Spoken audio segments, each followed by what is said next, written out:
आप सबों ने 2 दिवसीय कार्यक्रम संपूर्ण ग्रामीणों के सहयोग से शांतिपूर्वक सदगुरु महाराज की ऐसी अनुकंपा से पूरा होगा। और सत्संग क्या है, शाब्दिक परिभाषा इधर हम लोग बहुत सुनते हैं। माँ की भक्ति रूपी बीज का अमृत फल है। यह फल आया कहाँ से? यह फल इस धरा धाम में कई शाखाओं को पार करके तब इस धरा धाम में आया है। प्रैक्टिकल में आइए। आम का एक ऊंचा पेड़ है, ऊंची डाल में सीजन आ रहा है, कच्चे और पक्के आम लटक रहे हैं। अगर वहां की जमीन कड़ी हो, वहां की जमीन अगर कड़ी हो तो बहुत ऊंचाई से कच्चा आम यदि कड़ी मिट्टी पर गिर जाए तो आम के जिस भाग में चोट लगेगी वो भाग सड़ जाए। माध्यम लेकर हम लोग चलते हैं, आधार देते हैं। जैसे उसको जाल पर अगर उस आम को गिराया जाए, नेट पर गिराया जाए तो न उसमें चोट लगेगी, न फटेगा, न सड़ेगा। दूसरा आधार क्या है? जाबी में तोड़ के उसको धीरे धीरे जमीन पर गिराया जाए, तब भी न फटेगा न सड़ेगा। या तना के माध्यम से लुढ़का कर गिराया जाए। अगर ये खाने योग्य रहता है, जिस फल को हम लोग ये 2 दिवसीय सत्संग में खाने के लिए आए हैं, यह फल को कितना आधार मिला है? 6 आधार। ये फल सबसे पहले कहाँ था? भगवान विष्णु की शाखा में, गोद में। भगवान विष्णु की शाखा से टपका, ब्रह्मा जी की शाखा में अटका, पहला आधार। ब्रह्मा जी की शाखा से टपका, नारद की शाखा में अटका, दूसरा आधार। नारद जी की शाखा से टपका तो वेदव्यास की शाखा में अटका, तीसरा आधार। वेदव्यास की शाखा से टपका तो फिर सुखदेव मुनि की शाखा में अटका, चौथा आधार। सुखदेव मुनि की शाखा से टपका, परीक्षित की शाखा में अटका, 5वां आधार। अब परीक्षित की शाखा से जब टपका, सारे संत महात्माओं में इसका प्रचार प्रसार हुआ। तो जिस फल को हम लोग खाने आए, इसको 6 आधार मिला है। विचार किया जाए, आम के फल को अगर 1 आधार मिल जाता है, वो फटता सड़ता नहीं है। जिस फल को 6 आधार मिला है, क्या यह फटने और सड़ने वाला फल है? नहीं है। यह कभी न फटेगा न सड़ेगा, सदा शाश्वत रहने वाला फल है। तो ये फल का नाश नहीं होगा। सत्संग रूपी जो अमृत फल है, इसका विनाश होने वाला नहीं है। इस बात की फुल गारंटी है। दुनिया में जितना पक्षी हम लोग देखते हैं, सारे पक्षियों में सबसे पारखी पक्षी है तोता, शुग्गा, जिसको पैरोट कहते हैं। क्या फर्क है? तोते की चोंच जिस फल में लग जाए, वह फल शहद की तरह मीठा होगा। तोते को वह गॉड गिफ्टेड कहिए, परमात्मा की देन कहिए, कि वो जो फल शहद की तरह मीठा है, उसी में वो चोंच लगाता है, खट्टे फल में नहीं। और पक्षियों की गारंटी नहीं है, वो किसी भी फल में लगा देगा। लेकिन तोते की चोंच लगी हुई जो फल नीचे गिर जाए, उसको आप चीख करके देखिए, शहद की तरह मीठा होगा। जिस फल को हम लोग आज सबसे पहले खाने आए हैं, प्रथम दिवस के प्रथम सत्र में, इस फल में किसकी चोट लगी है? शुक ऋषि की वाणी है। जो जब सदाशिव जी अमर कथा सुना रहे थे, माता सती को अमरनाथ गुफा में सती सो गई थी, और उस समय क्या हुआ था, तो वो सुग्गी एक खोडर में अंडा दी थी, वो अंडा में चूजा था, वही सुन रहा था। ये जो सो गई, तो इस सुग्गी का बच्चा सोचा मन में कि ये अमर कथा पूरा नहीं सुनेंगे तो अमर कैसे हो जाएंगे। तो वही हुकारी भरने लगा, कभी जी हाँ बस शिव जी पूरा कथा सुना दिए। तो वही सुग्गी का अंडा से सुग्गी का बच्चा पूरा अमर कथा सुना है। उनकी ये वाणी है जो अमर है।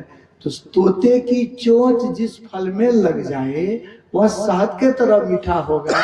और सुग्गी के बच्चे से जो अमृत पान करके आया है माँ के गर्भ से ही, वो उनकी वाणी क्या खट्टी होगी। जो तेजस्वी, ओजस्वी, वर्चस्वी, ज्ञानी, विज्ञानी, अंतः साधना में जो निपुण है, क्या उसकी वाणी खट्टी होगी? नहीं होगी। इसलिए जिस फल को हम लोग खाने आए हैं, ये शहद की तरह मीठा है। तो वेद ऋषि कहते हैं सुखदेव मुनि से इस फल को पीजिए। तो सुखदेव मुनि कहते हैं प्रभु फल तो खाने की वस्तु है, इसको कहते हैं आप पीजिए। तो वेद ऋषि कहते हैं कि किस फल को खाया जाता है? जिस फल में छिलके, गुद्दे और गुठलियां पाई जाती है। सत्संग रूपी अमृत फल में न छिलका है, न गुद्दा है, न गुठली है। क्या है? इसमें केवल रस ही रस भरा है, अमृत रस भरा है, इसलिए इसको पीजिए, ये खाने की वस्तु नहीं है। तो तब सुखदेव मुनि कहते हैं कितनी बार पी लूं? गुरु महाराज इस रहस्य को सत्संग योग में लिखवाने के पास मुहुर्मु बार बार पीजिए, तब तक सत्संग में आते रहिए, तब तक सत्संग सुनते रहिए, जब तक कि अंदर में अमृत रस भर नहीं जाता। तब तक सत्संग में आते रहिए, तब तक सत्संग सुनते रहिए, जब तक जीव को पीप का अवलंब नहीं मिल जाता। तब तक सत्संग में आते रहिए, तब तक सत्संग सुनते रहिए, जब तक जीव पीप में मिलकर एक में एक नहीं हो जाता। कितना सत्संग सुनने की आवश्यकता है? बराबर सत्संग होता है तो मन को उकताइए नहीं कि बार बार क्या सुनेंगे, सुनते रहिए।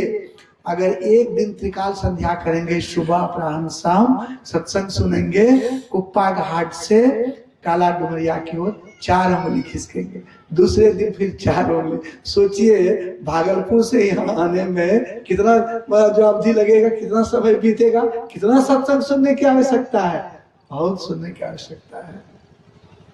तो निचोड़ क्या हुआ? सत्संग परमात्मा की भक्ति रूपी बीज का अमृत फल है। यह कई शाखाओं को पार करके आया है, इसका नाश नहीं होने वाला है। यह शहद के तरह मीठा है, इसमें अमृत रस भरा हुआ है।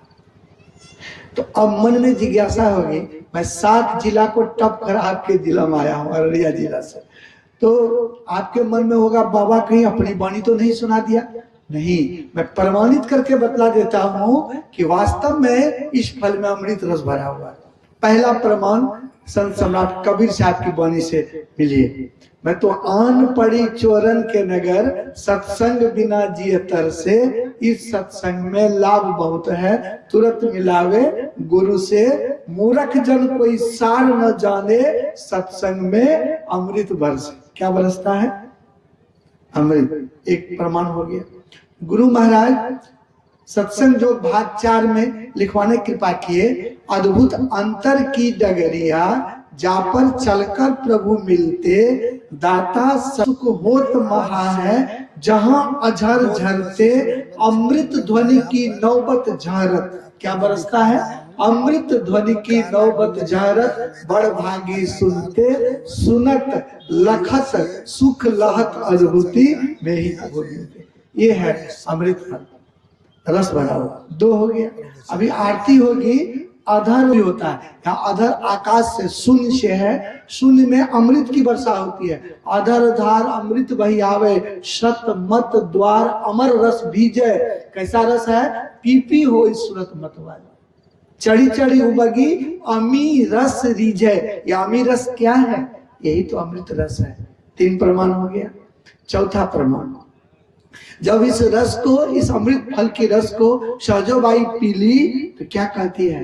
भैया जी हरि रस पी मतवारा, भैया जी हरि रस पी मतवारा, 8 पहर झूमत ही बीते। रस है जिसको पी करके मतवाली हो गई, 8 पहर झूमने बीत गया। 4 प्रमाण हो गया।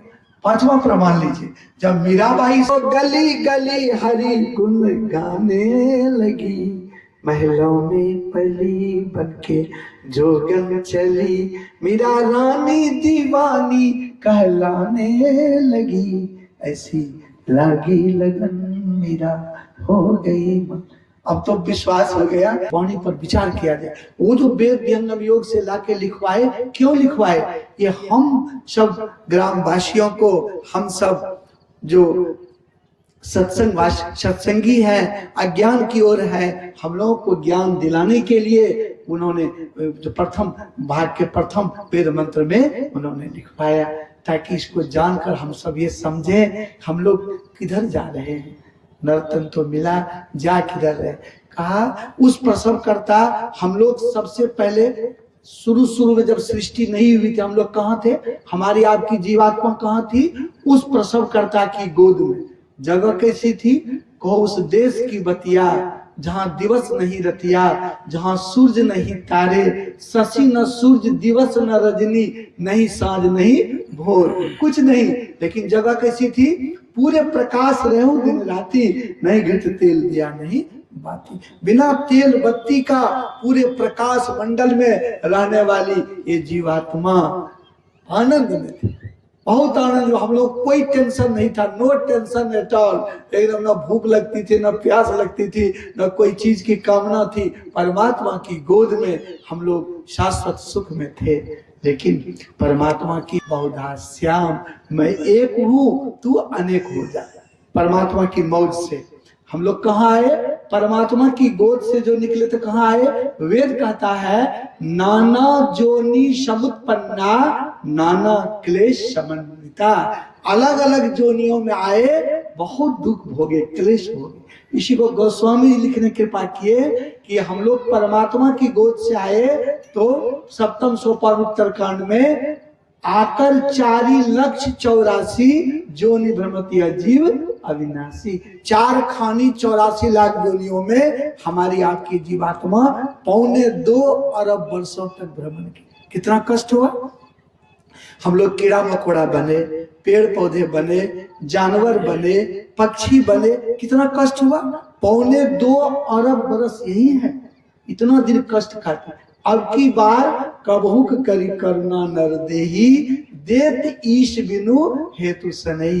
अब की बार अकारण कर दया करने वाले परमात्मा हमको आपको मनुष्य का शरीर दिए, ये शरीर दिए। तो इस शरीर को पा करके उस परमात्मा को जानना है। दूसरा कोई शरीर से उनको नहीं जान सकते। तो अब हम लोग परमात्मा की गोद से जो अलग हो गए तो अलग अलग जोनी में चले गए, पेड़ पौधा बने। कितने दिनों तक हम लोग ओला पानी, वर्षा, धूप सब ठंडा खाते रहे। उसका चढ़ी होगी, मोटरसाइकिल चढ़ी होगी, कितना हड्डी पतला झड़ा होगा नहीं। उसके बाद हम लोग पक्षी बने, कितना हम लोग पर जो है ऊपर से पानी सब बरसता होगा, बाढ़ आ जाती है, भोजन नहीं मिलता होगा। जानवर बने, आपके गोड्डा जिला में मैं आता हूँ, जब देखता हूँ बैलगाड़ी पर कोयला लोड रहता है, बैल को जोड़ देता है ऊपर से, देख बैल बेचारा गड्ढा में घुस जाता है, कैसे कैसे ताकत लगाता है, कितना कष्ट। पट्टा लगा दिया, मुंह में लगाओ, पुला पर दौड़ाया, सीना का बत्ती हिलता होगा। और जहाँ गंतव्य स्थान पर पहुंचे वहां आधा किलो सत्तू पिला दिया, सब पैसा पॉकेट में रख लिया, कितना कष्ट हुआ होगा। ये सब में 4 खानी 84 लाख जोनियों में हमारी आपकी जीवात्मा बहुत कष्ट का। अब की बार ये मनुष्य का शरीर मिला। क्यों मिला? जिस परमात्मा की गोद से निकले हैं उसकी गोद में जाने के लिए। तो बहुत लोगों का प्रश्न होगा क्यों जाएंगे उसकी गोद में? एक छोटा उदाहरण सुना जाए। एक छोटा बच्चा बालक माँ की गोद में है, जब तक वह नाबोध शिशु है, जब तक वह माँ की गोद में है तब तक वह बालक सुरक्षित है, माँ उसकी रक्षा करती है। उस बालक को ले जाकर आप NH-31 सड़क पर छोड़ दीजिए, देखिए उसकी दुर्दशा।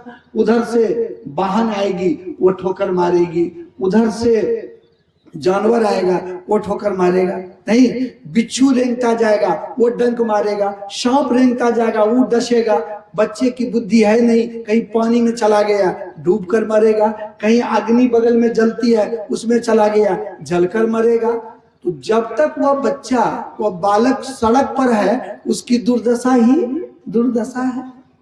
नहीं, आप लोग सत्संग सुन के जा रहे थे, सुहृदय वाले, सच्चित्त वाले, साधु महात्मा के दिल वाले लोग को बच्चे को की दुर्दशा देखकर दया आ गई। इस बच्चे को बहुत कष्ट है। उस बच्चे को उठाए और माँ की गोद में पुनः डाल दिए। बालक फिर माँ की गोद में चला गया तो जब तक माँ की सांस चलेगी न सांप को डसने देगी, न बिच्छू को डंक मारने देगी, न वाहन को चापने देगी, न आग में जलने देगी, न पानी में डूबने देगी कोई माँ। तो जब तक बालक माँ की गोद में था सुरक्षा कवच के अंदर था, अब बालक माँ की गोद से सड़क पर चला गया, जब तक वो बालक सड़क पर रहा उसकी दुर्दशा ही दुर्दशा होती रही, पुनः जब तक माँ की गोद में नहीं आया। ठीक इसी तरह हमारी आपकी जीवात्मा जब तक परमात्मा के गोद में थी, सुरक्षा कवच के अंदर थी, परमात्मा की मौज हुई, हम लोग गोद से बाहर निकले। संसार में जब तक रहेंगे तब तक दुर्दशा ही दुर्दशा होगी, चाहे किसी शरीर में रहे, चाहे वो जानवर के शरीर में रहे, पक्षी के शरीर में रहे, कीड़ा मकोड़ा में रहे, मनुष्य शरीर में रहे, कष्ट ही कष्ट होगा। इसीलिए बार बार ये कष्ट भुगतने के लिए हम लोग आए हैं, तो इस कष्ट से निवारण के लिए उस परमात्मा की गोद में जाना पड़ेगा। उस बालक की तब तक दुर्दशा होती रही जब तक बालक माँ की गोद में पुनः नहीं चला गया। तो जिस परमात्मा की गोद से आए उस परमात्मा की गोद में जाएंगे कैसे, कौन सा उपाय करेंगे? तो लोगों के पास तो उपाय बहुत है, लेकिन वेद क्या बतलाता है, संत मत क्या बतलाता है? इसीलिए शाकट वैष्णव दीक्षित अदीक्षित सबको सत्संग सुनना चाहिए, सबको आना चाहिए। ये सत्संग सबों के लिए है, तो सबको आना चाहिए। तो करना क्या पड़ेगा?